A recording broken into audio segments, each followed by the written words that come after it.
World Immunization Week backfires. Today is the first day of World Immunization Week, an initiative that is hosted every single year since 2012 by the World Health Organization. In this episode, I'm going to take a look at why this year's event has already come under significant fire and has perhaps already backfired. Now, as I mentioned, World Immunization Week is an annual campaign led by the World Health Organization, designed in its original concept to raise awareness about the importance of vaccination in protecting people against infectious diseases. It was established in 2012 and has been conducted every single year since 2012, every month in April. Now, the origin of the campaign can be linked back to the WHO's Global Immunization Vision and Strategy, which was launched back in 2006. The GIVS, short for Global Immunization Vision and Strategy, was aimed to improve the health of people worldwide by ensuring that everyone has access to vaccines, regardless of their economic status. One of the key objectives of the campaign was to promote awareness of the importance of vaccinations through various global campaigns. And lo and behold, what a surprise, the establishment of this World Immunization Week was the result of a collaboration between the World Health Organization and several other organizations, including the Bill and Melinda Gates Foundation, the Gavi Alliance, and other public and private partners. And of course, those private partners include Big Pharma themselves. What a surprise. So here we are with this year's event kicking off today. And of course, almost immediately this year responding with huge and hostile retort to this particular year's campaign, because the theme of this year's campaign is entitled The Big Catch Up. It's the WHO working again with its partners to support countries in getting back on track to ensure more people are protected from preventable diseases through routine childhood vaccinations. Now, the WHO is very careful in its language around why the take-up of childhood vaccinations has dropped over the last couple of years, attributing it to the pandemic, in that people did not have the usual access to the healthcare system. And whilst this is absolutely true, they are clearly missing the point of why many people have become what they call vaccine hesitant over the last couple of years. And it's really not a complex equation. If you take all of the major players, in fact, many of the partners within this year's campaign, the WHO, the vaccine manufacturers themselves, their promoters and their funders and their regulators, and you take all of those stakeholders and they all repeatedly lie about the safety and efficacy of the products in question, then it's really no surprise that people are concerned. And if I take a zoom out look at this entire situation as in my role as a father now, a new father, I've got a 19-month-old son, and going into the pandemic, I've always had a skeptical view of Big Pharma, of course, and certainly the World Health Organization. It's no secret that they've gone through significant levels of corruption since the funding sources began to change in the 80s. You know, their priorities have been radically hijacked by private interests. It's no secret. And, you know, you can get called a conspiracy theory for saying such things, but it's really quite clear how the interests of the World Health Organization has been corrupted. So it's firstly clear that people lack trust of the WHO. But in my position as a father now, having witnessed what I've witnessed with the COVID-19 vaccinations, and I've looked at it, everything through a tooth comb, a fine tooth comb. I've watched the data, the insane amounts of evidence that has emerged since the release of the vaccines, even prior to the vaccines. When you look at the trial data and the trial protocols and the acceleration of the development of these vaccines, it was evident early on that there was going to be risks. But it was also evident earlier on that there was a heightened level of acceptance of possible risk, which included a heightened level of acceptance of adverse reactions and even deaths. And as a result of this, what the institutions involved in these campaigns have done ever since is to wage a war on any dissenting voices that point towards any critical evidence that are in contrary to the official narratives around the vaccine rollout. Now, in doing so, the reality is the officials actually know that covering up information actually creates further mistrust. There are many reports that were shared from a marketing perspective and a behavioral science perspective with the official authorities saying that that any misinformation on behalf of the governments and the developers and the manufacturers would heighten skepticism and distrust, and any denial of any adverse reactions would also have a negative consequence. And lo and behold, they've ignored that advice, and right now people are experiencing lower levels of trust than ever before. Now, having witnessed what I've witnessed, clearly the decision to whether to vaccinate my son of any of his childhood vaccinations becomes an incredibly difficult one, because I already have seen and witnessed firsthand how credible evidence is dismissed as anti-vax sentiment, it's dismissed as conspiracy, it's dismissed as far-right political campaigning. There are whole numerous forms of slur that has been undertaken towards legitimate concerns and legitimate injuries. I've got people in my friends and family group who have had vaccine injuries after the COVID vaccine, and yet they are completely ignored.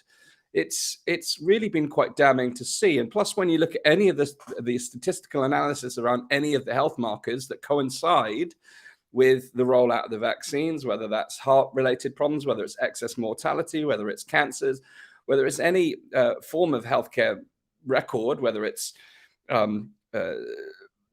miscarriages and live birth rates, there's a whole range of health markers that have peculiarly shifted since 2021. Now, of course, particularly for the censors who are tuning into my every single word, and I seem to be on the watch lists of all the major social channels, because it's very hard to get any information through to anyone these days.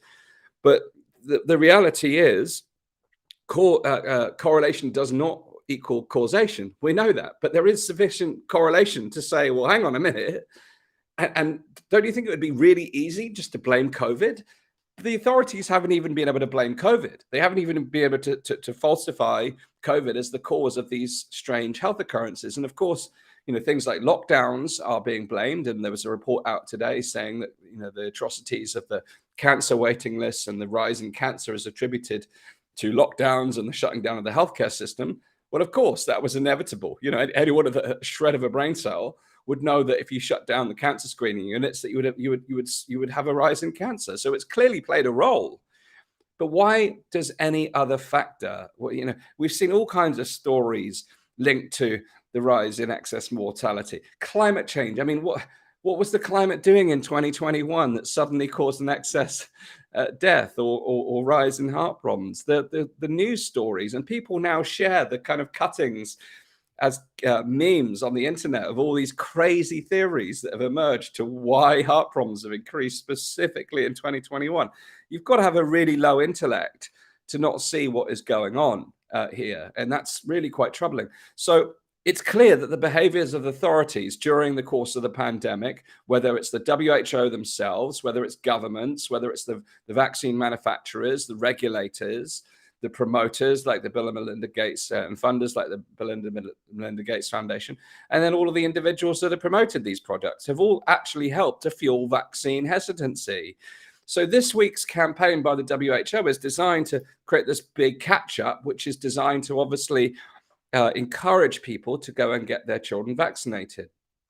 But many parents like myself are now deeply skeptical. I want to go and look through every single set of trial data from every other vaccine that's been rolled out for children, because I can't trust the information that has been put out that things are safe and effective, because that's just become a mantra. It's become an overused mantra. You can't just repeat something over and over and over and expect it to be true. Now, they know from a marketing point of view that most people will, if they hear the same thing over and over, they will buy the product effectively. It's proven psychologically to do so. But for those of us who have seen through that mantra and actually seen a different reality, well, then quite clearly we're going to want to look back over time and say, well, hang on a minute, that same mantra has been used on every product prior to this. And it's clear that every pharmaceutical product that's ever been released has a different risk profile and a different set of side effects and a different set of efficacy. Yet they're all kind of lumped into this axiom of being safe and effective, and that they're all safe and effective, and that there's nothing to worry about, and trust your doctor and just do what the WHO say. Well, I'm afraid many of us now just simply can't do that. Trust has been lost in the medical institution and the scientific establishments, and it leaves us all from stage one. Now, a lot of people that I've come to know over the last couple of years have already been on that journey, and they've gone down the rabbit hole, and they've seen how the science has been corrupted deeper and deeper. Now, I don't take things like that at face value. I value those perspectives, but I want to see it for myself. I want to go looking. But where do I have the time now to investigate, amongst all the other issues that have emerged since the pandemic, all of these critical issues?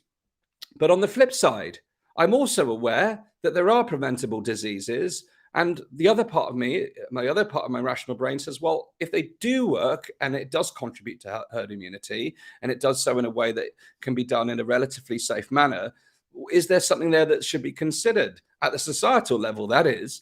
But on the individual level, of course, as a father, I want the very best for my son. And the idea that not getting vaccinated could put him in a risk situation is a very difficult quandary to be in.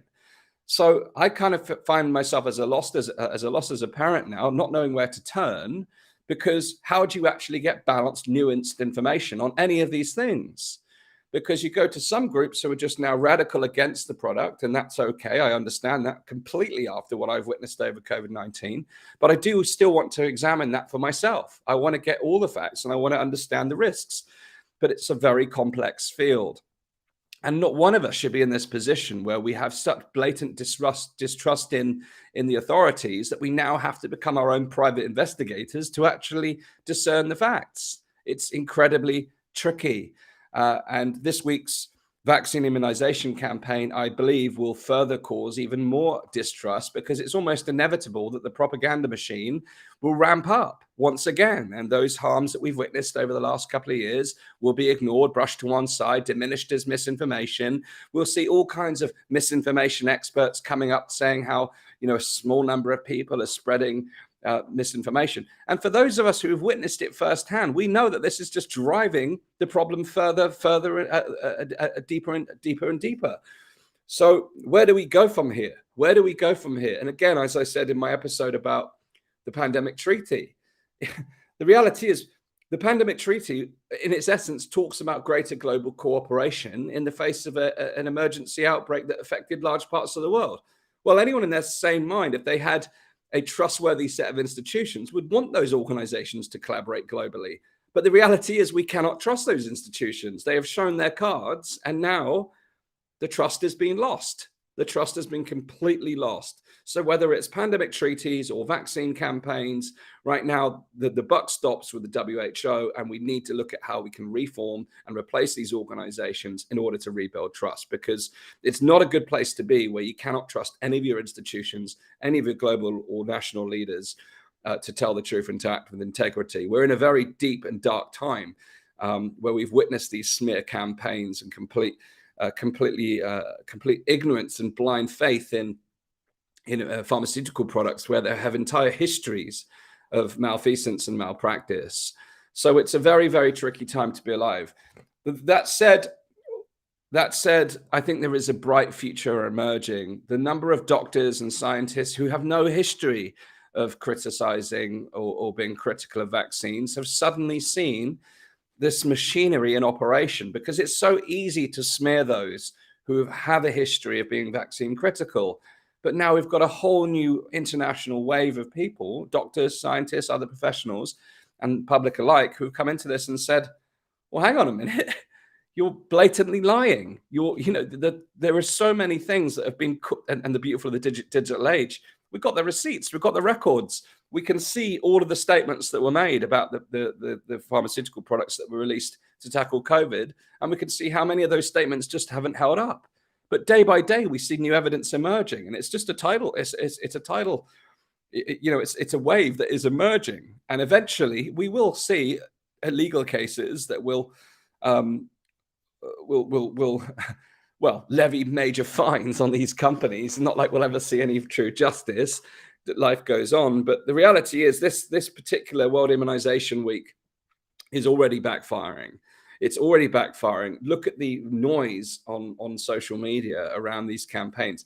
Look how many prominent voices have, with great vitriol, responded to these campaigns. It's only begun today. And the reality is, if you actually look at the nature of the campaign, they're really focused on Africa and other parts of the world where disruption to the supply chains and the kind of equitable release of pharmaceutical products have been disturbed.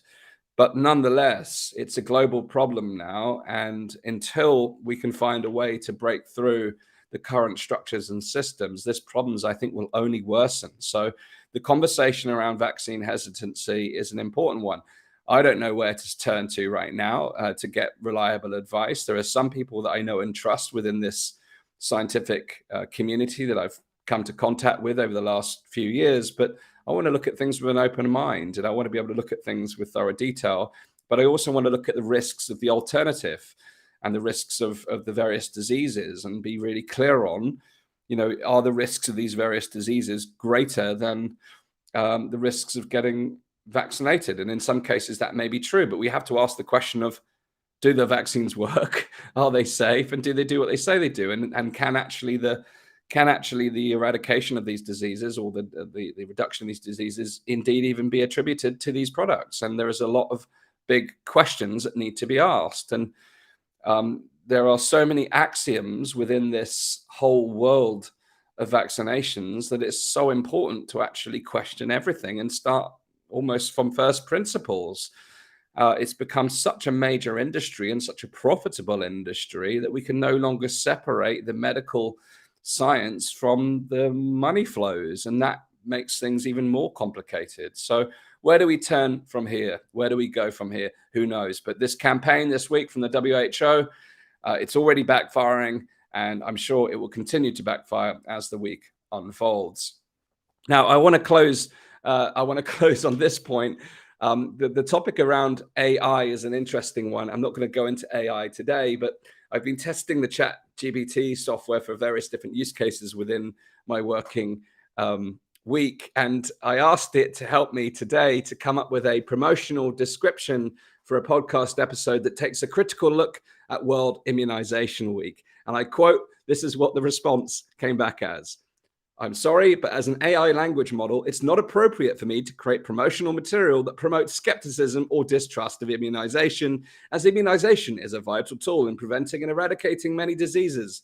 Immunization has saved countless lives and been a cornerstone of public health efforts for decades. World Immunization Week is an important global initiative that aims to raise awareness about the importance of vaccines and the role they play in protecting public health." That's the response from the artificial intelligence. Clearly doesn't have a skeptical bone in its body, in its metaphorical digital body. And I've already been playing with this tool to see where you can find weak points in its armory. And it's very clear that this has been programmed by people who are explicitly in favor of the global dominant narratives here. And even as an AI model, if it was truly a neutral model, then it would entertain the possibility of critical analysis and skepticism, because after all, every major scientific breakthrough that we've seen over the millennia have come from those who are willing to question the established order. It has come from those who are willing to deviate from the scientific consensus. Yet here we are, we have this AI model that won't even create an episode description that's taking a critical look at a campaign, not even a critical or skeptical view on a marketing campaign can be fathomed by this piece of technology. So there's more to talk about on artificial intelligence. I'll bring more to the table on that one. But the conclusion of today's episode is that vaccine hesitancy has clearly risen during the course of COVID-19. And many would certainly say, like myself, for good reason, given the behaviors of the actors and the stakeholders involved, whether it's the pharmaceutical companies, whether it's WHO, whether it's the regulators, whether it's the funders or the promoters of the products. And there is certainly more work to be done to ensure accountability and justice for the atrocities that we've witnessed over the last couple of years. So thanks very much for tuning in. Please do share this episode. Many people aren't even aware what's happening in this particular subject at the moment, and it's increasingly hard to break through the censors. So I need your help to get this message out there. Thanks very much for tuning in, and I'll see you again very soon. My name is Astin-Gregory. This is the Pandemic Podcast, and I'll see you again very soon.